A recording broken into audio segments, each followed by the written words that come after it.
Hello world, my name is Nate. I am here today to talk to you about an episode of Improving Space. This episode is from the communications patch of episodes, and it is called Pictures. And the reason I'm going to be talking about pictures is because pictures are going to be the way that I organize this essay. You'll be able to see in the table of contents that the pictures represent the bullet points that I'm talking about. And in a larger sense, pictures are what one of the tools I want to be able to use to allow our society, American society and global society, to be able to talk about what we want and have a legible conversation with each other from a good starting point. So that is why pictures. And in this episode, I'm going to be talking about pictures from kind of a general point of view, how you can make them and how I think about them in a way that allows the benefits of them to come forward and hopefully allows you to think about them in a way that makes you think you could do this too, no matter your drawing skill. So pictures are a great way of getting an idea in somebody's head. And in this example, you see a picture of a tree, and showing somebody a picture of a tree is faster than saying the word tree by a little bit. It's still under a second to say the word tree. But if you recall the phrase, a picture is worth 1,000 words, 1,000 words takes quite a bit of time to get through, whereas a picture can be scanned. And so you can scan a picture of a Mediterranean coastline and see all the individual details that would take many paragraphs of text to give you that granular level of detail. So pictures are a very good way of organizing information so that it is quickly legible to people. Furthermore, those pictures can queue up different things. So maybe you're not looking at a coastline of the Mediterranean, but maybe you're looking at these pictures over here. And the intent is that these pictures and seeing them will remind you of the larger topic that I was saying. So that ability of pictures to queue up larger scenarios, such as a picture of a tree, queuing up the idea of deforestation and all that would entail, is another key ability of pictures that text is also can queue up ideas, but pictures, I would argue, does a better job at lighting up the brain faster and lighting up different associations, at least as good a job at words, and if not better. Mark Twain understood this idea, and he actually popularized the idea of using pictures. He discussed a lot his realization that he could condense an essay into a series of 6 pictures that he then had an easy time remembering in his head. He didn't actually need the pictures anymore after he drew them, but he recalled the order of the argument in an essay based on the pictures that he drew to encapsulate them. And he also did similar things like giving history lessons using stakes in the dirt in front of his house. He tried to invent and popularize a kind of parlor game that relied on using a mind palace to remember facts and figures. So he was all about this idea, and that's in large part where I got it from. So we're going to be talking importantly about how pictures can link to each other and find meaning through their links and associations. And I'm going to be showing you pictures on a page or on a screen, as it were. And that is normally where we see pictures. But the important point to remember for me is that the power of pictures is really in the human mind and in that picture's ability to light up different areas of the human mind. So in a way, the mind is actually the canvas that ultimately we are concerned about affecting. So what do all those pictures have in common? All those pictures that I showed you, what they have in common is that they're not really good. So they're not great pictures, but that is the point. When you're drawing the kind of pictures that I'm using here, which are diagrammatic pictures and encapsulate meaning that is being cued to you, those kinds of pictures, in making those, being the best or being great is not actually optimal. And a case in point would be thinking about an architect's rendering. So an architect produces occasionally photorealistic or semi-photorealistic renderings to clients to show them what their building design would look like. Now, the building design is something the architect has thought through carefully. That's the whole point of showing it to the client. However, those buildings are surrounded by things like people flying kites, as is very commonly found in architects' renderings, and trees and landscaping. So an architect does not know, it's not part of their job to determine the kinds of trees. Maybe they have a consultant working for them, but in the course of this rendering, maybe they just don't know what kind of tree it is yet. Well, in that case, using a diagrammatic representation of a tree is superior to the best looking tree that money can buy, because the diagrammatic tree leaves open the option that this could be any tree, whereas a specific tree, a good-looking tree, kind of has to look like a certain tree. It's a good-looking maple tree or a pine tree, and in that level of specificity, you're actually running counter to the point of that tree in the drawing, which is to just show there's a tree here. We don't know what kind of tree. So actually being open and diagrammatic can indicate that this is a placeholder, or this is kind of a rough idea and it's not actually thought through. And in that way, to me, roughness in drawings can be actually a good communicative tool to show that the idea is ready for me to share, but it's not ready for us to sign off on yet. I'm just trying to get the idea out there. So that is why these rough kinds of drawings. The implications then for people who claim that they can't draw and try and get the pencil as far away from their hands as possible. You see a lot on construction sites. When it comes time to review a detail that the architect drew and maybe the contractor wants to do it differently, they always begin by saying, I can't draw, but then they grab a pencil, grab the nearest scrap of lumber that's lying around, and draw a detail. The drawing, maybe it's not exactly proportioned, and maybe it has other flaws. The lines are shaky. They're not exactly coming at 90-degree angles, but nevertheless, that drawing communicated something. And if the contractor had just insisted that they couldn't draw and refused the pencil, then we wouldn't have that information out on the table. So being in environments where drawing is kind of necessary to communicate reveals to people that they actually can communicate with drawing. They're just not about to get anything framed in a gallery anytime soon, which is fine. The implications then is that there are certain kinds of drawings where you really want to find an exceptional illustrator to do. The vast majority of drawings that I'm going to be talking about can be done by the vast majority of people represented there with a check mark underneath the graph. So now I'm going to talk about those two different types of drawings. The one where I indicated that there's a certain benefit to being very good would be a representational drawing. So in this example, the Mona Lisa is the figure on the left, or it's supposed to be, and that is a representational drawing. It's supposed to look like a person. The drawing on the right, the stick figure smiley face, is diagrammatic in nature. So we know that that's a face because we are being cued to the fact we've gotten social cues. We've learned to recognize that is supposed to be a smiley face. And so we accept it that means a face. It's not any specific face. Representational drawings are doing what you see in this drawing above me. So a representational drawing of a house would be trying to show you the exact proportions, the material, everything about that house. And that's why I chose to show that with architectural lines like dimension strings and text annotations, which are not typically the realm of representational drawing. It might be a little confusing, but the point is that representational drawings are about the thing and the features of the thing that make it special and specific.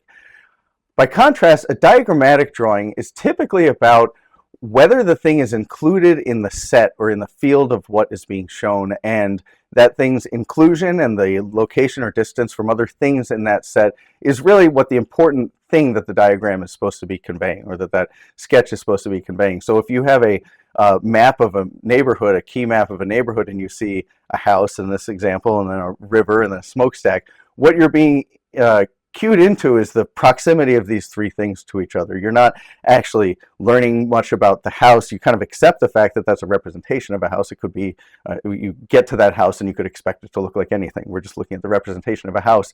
But the diagram itself is showing information about the things in relationship to each other, not the specific traits of the thing itself, like the house. So we're going to go into now, kind of open up the toolbox for these two different types of drawings, when you can use them, more like how you can use them and how you can feel good about it. So I'm going to take a quick water break and then I'll be right back. So first we're going to talk about diagrams. So let's look at the nature of diagrams and what makes them so. I am going to make some recommendations to start this off because this is a cursory treatment of the subject, and there are a couple of really good books that if you're interested in this, I would highly recommend. So the first one, I must admit that the concept, in a way, of the diagrammatic versus representational tree was planted a long time ago in my mind in a book that compared comic book characters with kind of a Dick Tracy type being an example of a character that was supposed to represent a certain type of person. And that was not necessarily important to be identified with. The author of this book talked about, on the contrary, cartoonish characters like a Mickey Mouse as being a more open and inclusive representation of a figure, and one that invited people to identify with that character. So the more abstracted the face, in this author's argument, the more identifiable the character became with the reader. And that author's name was Scott McCloud, and his book Understanding Comics I would highly recommend to anybody who wants to read a philosophy comic book. It is one of the best philosophy books I've ever read, and it's packaged as a comic book. Another great book that is not the philosophical bent, but more the practical bent, is The Back of the Napkin and Unfolding the Napkin, and the kind of napkin series by an author named Dan Rome. That book is great at presenting what he describes as a Swiss Army knife of diagrams. So the couple of diagrams that, if you can master these diagrams, you can accomplish great things in the world. So you can. He talks about how each diagram is useful for explaining the hows and whats and whys and whens of a thing occurring. So he gives you those diagrams and provides examples of them. So in his book, in Dan Rome's book, The Back of the Napkin, to me, he is providing kind of complete sets or complete examples, and call it maybe molecules, if you will, of different types of drawing. So there's the chart, and there is, I'm not going to give examples of it, but the final products that he's talking about are really thought through molecules. Like a chart always has to have these elements, and these are the different ways that you go about building it. What I'm interested in for the remainder of this video section on diagrams is a more elemental nature of the diagram. So dismissing what it could one day grow into, whether a bar graph or a timeline or things like that. What are the elements and the fundamental natures of a diagram that make them what they are? So please forgive me, because I have rolled my eyes at a couple of books in my lifetime that tried to hypothesize how things were before recorded history. It doesn't always seem like such a useful exercise to me, and it's a little dubious exactly what people were doing before recorded history. But I did come up with this as illustrating a point. So please allow me to imagine what life might have been like in the caveman days. In my mind, most likely, the first thing that we would call a drawing was not probably a cave painting. To me, it's more likely that before somebody painted a cave wall, they made some lines in the dirt.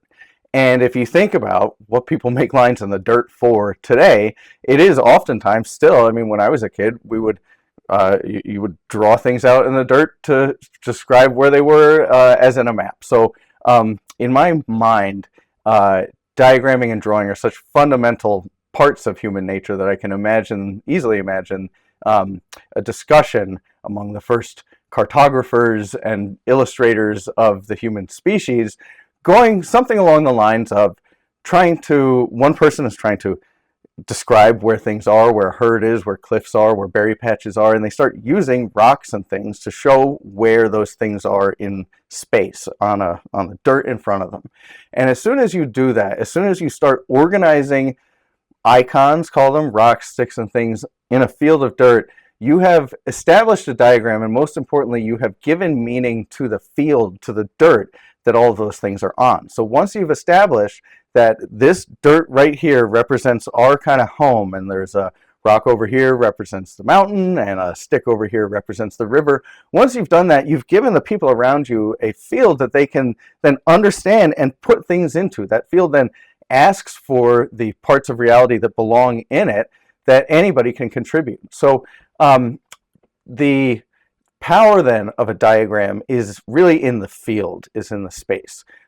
You've looked at the pictures that I've drawn, and they maybe aren't quite impressive, but what I've tried to do in this screen, say, for example, of making a script out of diagrams, that's really like using the field. And I think you probably understand by this point that those lines in the area off to this side of me are like lines on a piece of paper, and the icons represent words, and we're going in a linear fashion, and when we get to the end, the video will stop. So that is the field, and the power of a diagram is in establishing the field and then getting to look around that field in your mind, because that field represents something that your mind knows, either geography or time. And so by giving that piece of paper to your mind to explore, you're actually allowing your mind to explore itself in a way. That was an example of maps. The same thing applies to temporal fields like a calendar. You look at it, and because you have the thing to look at, all of a sudden you can visualize weeks, months, weekends, and all those types of things that were hard to do if you're just sitting in a chair trying to stare ahead and count the days. So all of those things are examples of the power of fields to be able to spur the human imagination. So why is this useful? Well, like I said, Dan Rome, in his book Back of the Napkin and Unfolding the Napkin, explains the real utility of this, of diagrams, when it does a very good job explaining the utility of diagrams and being able to organize your life and mind. And so I do have a video called Diagramming, which is coming up, and that one will discuss some of these things. But in general, if you want to really look for the utility of this stuff, there are more and more resources than I can really cover in the amount of time these videos are for, because I'm building up to a kind of a different community discussion idea. I'm not just about diagramming here. So there are many uses to diagramming for organizing thoughts, organizing project timelines, tables of contents of books, designing a house. But mostly, to me, what I'm trying to share diagramming for, and what I'm trying to get you excited about, is the idea that diagramming can be a way, something to do to get you off of the phone and get you to stop consuming things. So I'm trying to share ways of kind of dipping your toe in the kiddie end of the pool to be able to get you to find ways of getting out of the consumption spiral, going out there, making something for yourself, and putting something good out there in the world into your mind. The video Diagramming, which is represented by that picture, is the second episode of issue 1 of Improving Space. And if you like these ideas, I do build on them a bit there and talk about fields and really talk about how you can design a diagram yourself. So that leaves us to the next type of drawing, which is representational. So what is the Mona Lisa good for nowadays? What can she do? After all, we've got cameras that can be used and are much more reliable, a little bit faster way of documenting reality than having a courtroom sketch artist. So we got cameras, so we don't really need to be able to draw to remember what people looked like or what a situation was like. Furthermore, we've got computer-assisted design, and if you're going to design something that doesn't exist yet, whereas when I studied architecture in college, we were doing hand drawing that did evolve over the years into being primarily done on the computer. And because of the stability of a computer model, it is frankly a much better way of a much better environment to design something in than a hard line on a piece of paper with rulers and triangles. So utility-wise, again, the ability to realistically render something, whether it's from reality or from your mind, is a little bit foreshadowed by the technology that we have available. So not a great reason to go out and practice drawing just to be able to design a house, for example. A lot of people are going to argue with that. Let's leave those arguments for later. Thirdly, and now you're going to argue with this.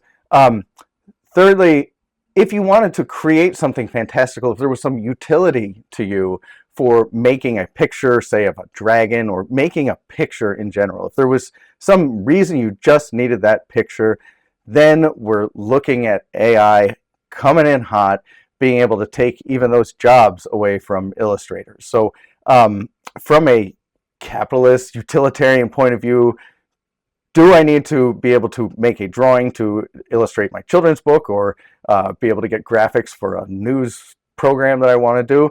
Frankly, from where I'm standing today, it's looking like I would have a hard time making that argument that you need to be able to draw from a utilitarian standpoint in today's in today's economy to get economic leverage from it. However, so what do you need it for? What is representational drawing good for? I do a lot of it, and so I'm certainly not dismissing it. I'm just trying to ask what it's good for. Well, to me, what it's good for is slowing yourself down. It is a way of I'm going to say passing the time and entertaining yourself, which in today's economy, with the proliferation of things that you can do, that you can spend money on, to consume, to go fly on an airplane somewhere, or go drive to visit a park, or do all of the different things that you would like to do but need money and electricity and gasoline for. Doing a drawing playing guitar, doing any kind of non carbon intensive hobby is actually looking less like the grasshopper lazily whiling away his days while the busy ants work, and actually looks like, hey, if all of the ants are just spending money entertaining themselves and the grasshopper's doing it for free for themselves, that actually has a social utility to it nowadays. And I think that the higher some of our economies get, certainly in America, we've got things, and we're looking for ways to entertain ourselves, and being able to slow yourself down and make a document of the things in front of you and the things that interest you, the things that were touching you that day in your life, whether it's a person that you love, drawing a portrait of them, or drawing a picture of your house and imagining how you could rearrange the furniture in it. That document and that touching down of your mind onto a piece of paper stays with you. You can put it up on a wall and look at it for years. So I think that it's actually a very, at a humanistic level, being able to draw, being able to find those things that you find interesting and control your hand and just work on the skill over a lifetime, I think is reason enough to do it. It doesn't need to have, you don't need to have an end goal of getting up into a museum to get a lot of value out of your life, being able to have a sketchbook on hand and just try drawing from time to time. Again, it's a great way of getting off your phone, giving yourself something to do, to stop consuming. Go out, draw a picture in the world, and enjoy yourself. You will enjoy yourself. And as I said, finding things that allow us to really enjoy ourselves nowadays could be even seen as a social good, as a social benefit. I'm doing this for everybody. So I'm going to have a drawing or a video on representational drawing in an upcoming issue. It'll look like that. It'll be just next to the other videos in this cluster like this one. And I hope to be able to share things in it and be able to give a concise explanation of drawing, because I know lots of people have given great tutorials and written great books about how to draw. I'll try to add to the pile and point into the direction of great resources for people who want to take it further. So you might not be quite convinced. I mean, you might say, yeah, academically, I can see that this would make sense, but I can't show a picture that I drew to people because of the reactions that I get. You know, people love throwing jokes around, slinging mud, and just generally finding things to laugh at. And you know, we don't always want to make ourselves the exhibit A and things to laugh at. So it's understandable to be making things. I mean, I'm sharing these videos. I've been doing this kind of thing for years now. It's taken me a long time to get comfortable with the idea of just sharing what I've got and sharing myself. And so on that note, I would encourage you to think of what I'm talking about. Like I said, these drawings are important for the impact that they have on our minds and on the minds of other people. So a post-it note with a drawing of a representation or a diagrammatic drawing of something that you want to do, say play guitar more often, a post-it note on your refrigerator is doing something. If you pass that by, see that post-it note, remember that you wanted to play guitar, that version of you a couple weeks ago wanted to be playing guitar. That kind of stuff sticks in your head, and that is actually doing the work of a drawing. That is a very useful drawing if seeing that post-it note makes you go and play guitar one more time a week.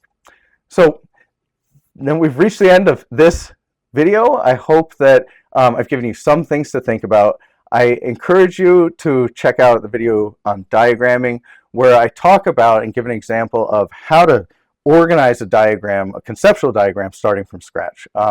And so it kind of helps you, again, just dip your toes in the water and see that you can find a trail through this and you get somewhere, even if it didn't seem like it was certain that you would get somewhere from the beginning. So that is the video on diagramming. I've got a couple more videos in this issue, and each issue is going to span a couple of different topics, but you'll see them build. They will all build on each other on that one homepage image. We'll just keep adding videos to it. So I'm going to have a video on the 6 documents that I call them that are critical to designing a house. I used to be an architect, and so I've given a lot of thought to an approach to designing a house, and I've got a video on 6 documents. It's part of a larger series on helping clients navigate the design and construction process. I'm starting with this video, 6 documents.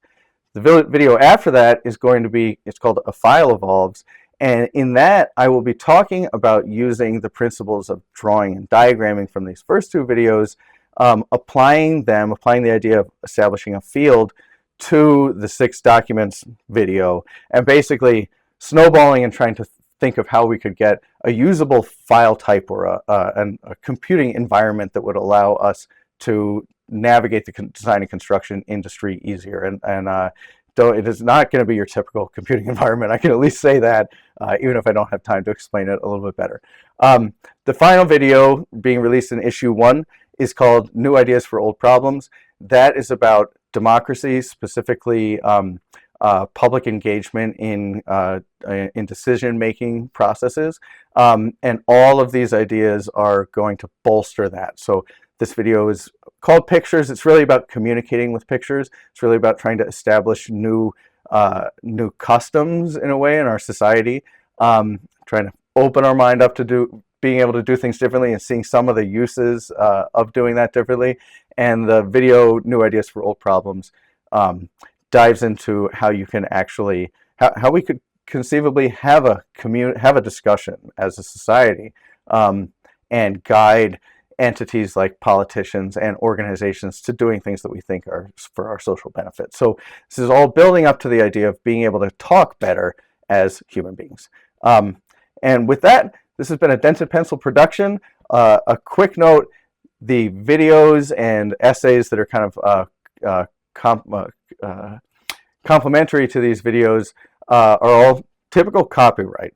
However, all of the diagrams that I'm doing, as well as the concepts that are behind those diagrams, are being released as CC by Creative Commons, so that all of these images can be, I encourage other people to use them. In my mind, maybe in the future, an image like this is the new QR code, and we can all discuss, say, that hypothesis of the caveman in the field. We can have that picture of rocks, and we can all contribute our own conversation to that one picture. And that is kind of what I'm getting at. And in that spirit, I'm trying to release those pictures and make them completely available to people to use. So if you're interested in that, that's great. And I hope that you get a lot of ideas from this video and want to move it forward. Thank you very much for watching. I hope that you join me for future episodes. Take care.